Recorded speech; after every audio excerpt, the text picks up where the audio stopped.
잘 때 코막힘이 심해서 입으로만 숨을 쉰다. 코 속에 집어넣는 비강확장기가 있는데 콧구멍을 이렇게 좀 넓어지게 하는 거죠. 세면대 잠가놓고 코 세척을 한번 해보시면 세 덩어리, 네 덩어리 이렇게 코가 많았나? 비염이세요? 하면은 절반 이상은 비염이라고 답할 정도로 성인들 유아 가리지 않고 흔한 질병입니다. 비염 때문에 삶이 괴로운 30대 직장인입니다. 저는 스프레이 형태의 비염약을 자주 사용하는데 내성이 걱정됩니다. 비염약 사용을 자제해야 할까요? 비염은 말 그대로 코에 염증이 생기는 걸 비염이라고 합니다. 급성비염과 만성비염으로 나눠볼 수 있는데요. 급성비염은 말 그대로 코감기라고 보시면 됩니다. 외부에 있는 바이러스나 자극되는 항원들 같은 게 들어와서 비점막을 자극하고 기침을 유발하고 콧물을 내게끔 하는 겁니다. 그게 오래 지속되거나 또는 알러지성, 계절성으로 가게 되면 만성비염이 일어날 수도 있습니다. 알러지성도 있지만 충혈성 비염도 있거든요. 이것은 코 속 점막이 부풀어 올라서 코가 막히는 현상이에요. 이런 경우에는 일반적인 알러지성 비염과는 다른 현상이라고 보시면 됩니다. 환절기에는 온도 차이도 그렇고 특히 봄철에는 미세먼지나 황사 같은 게 많이 돌아다니기 때문에 조금 더 취약할 수 있습니다. 사람마다 비염이 심해지는 경우는 각각 다를 텐데요. 각자가 어떤 상황에 비염이 심해지는지를 찾아낸 다음에 그런 상황을 피하는 게 가장 현명할 것 같습니다. 코막힘이 심할 때는 이제 비충혈 제거제라는 부푼 코혈관을 잡아주는 약을 씁니다. 코가 막히는 원리는 혈관들이 부풀면서 공기가 지나다니는 길을 막고 그것들이 코가 채워지면서 이제 호흡이 불편해지는 겁니다. 그래서 그 부푼 혈관들을 억제해주는 게 비충혈 제거제라는 약이고요. 크게 비염을 두 가지로 나눠보면 콧물이 나는 경우와 코막힘 증상까지 동반된 경우로 나눌 수 있는데요. 콧물만 있는 증상에는 항히스타민제만 들어간 약을 드시면 도움이 됩니다. 코막힘 증상까지 동반된 경우라면 슈도에페드린이라는 비충혈 제거제 성분까지 같이 들어갑니다. 항히스타민제와 슈도에페드린을 같이 먹었을 경우에는 시너지 효과가 있기 때문에 더욱 효과가 좋고요. 스프레이 중에 천연 해수로 만들어진 스프레이가 있어요. 삼투압을 이용해서 코막힘을 조금 완화시켜 줄 수 있는 제품이고 보습제 형태의 스프레이도 있거든요. 건조한 코 속을 촉촉하게 해서 증상을 완화시켜 줄 수도 있습니다. 스테로이드 성분이 들어간 스프레이 같은 경우에는 처방을 받아서만 받을 수 있기 때문에 코막힘이 심하거나 하는 경우에는 병원을 꼭 내원해 보시는 게 좋습니다. 코 위에 붙이는 밴드 형태나 코 안에 집어넣는 비강 확장기 등의 제품도 있습니다. 이건 의료기기로 등록돼 있을 만큼 효과가 괜찮고요. 콧구멍을 좀 넓어지게 해서 숨쉬기가 편하게 해주는 것들입니다.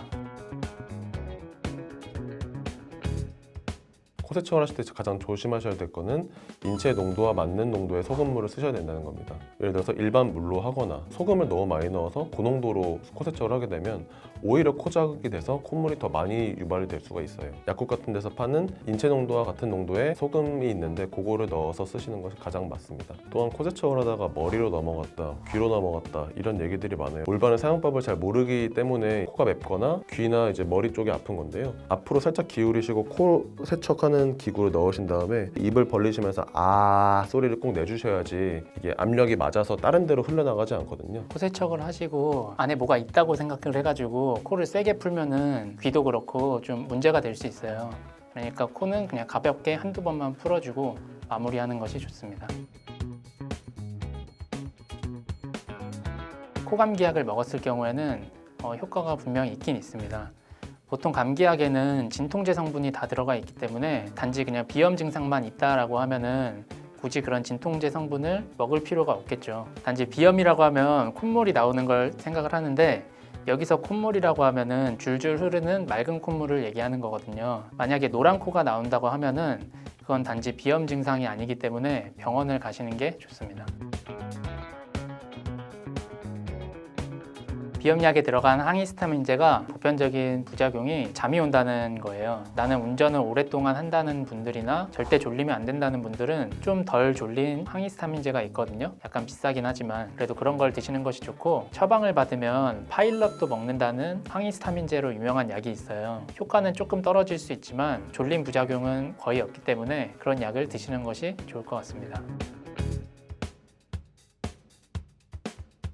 비염약의 부작용으로는 크게 항진이 되는 효과가 있고요. 또는 반대로 진정이 되는 효과가 있습니다. 코막힘을 제거하는 약에서 일어나는 부작용들이 있어요. 대표적으로 액티피드를 먹었는데 잠이 잘 안 와요 라고 하시는 분들이 있습니다. 슈도에페드린이라는 성분 때문인데요. 특히나 항진 효과가 슈도에페드린이 있다 보니까 커피랑 같이 드실 경우에는 잠이 안 오거나 가슴이 갑자기 두근거리거나 그러실 수가 있습니다. 반대로 진정 효과도 있습니다. 진정 효과라고 하는 거는 사람이 좀 자극되지 않도록 해주는 건데, 그러다 보니 졸린 거, 변비, 입이 마르거나 이런 증상들이 동반될 수 있습니다. 그리고 스프레이를 사용하다가 생기는 부작용도 있는데, 각자 나이에 맞는 분사력을 가진 스프레이를 쓰셔야 됩니다. 성인들이 쓰는 거를 애기들한테 쏘게 되면은 애기들 코가 더 자극이 될 수 있으니까 각자 연령에 맞는 스프레이를 써주셔야 됩니다.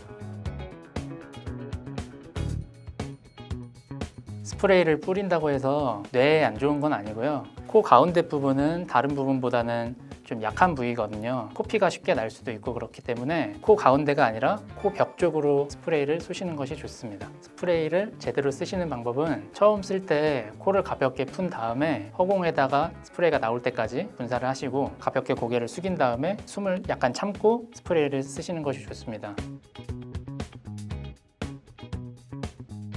비염약을 자주 쓰면 안 좋다는 말은 대표적으로 오트리빈 같은 비충혈 제거제에 해당되는 말인데요. 늘어난 코 속 혈관을 수축시켜서 코막힘을 완화시켜주는 약인데, 무분별하게 장기간 쓰게 되면 코 속 점막이 부풀어 올라서 코막힘이 더 심해져요. 이런 경우에는 스프레이를 그만 쓰게 된다고 하더라도 다시 원상태로 돌아가는 것이 아니라 계속 안 돌아갈 수도 있기 때문에, 그런 분들이라면 스프레이 없이는 생활에 되게 불편함을 느끼실 수 있겠죠. 그렇기 때문에 4, 5일 정도만 쓰시고 하루 이틀은 꼭 휴약기를 갖고 쓰시는 것이 좋습니다.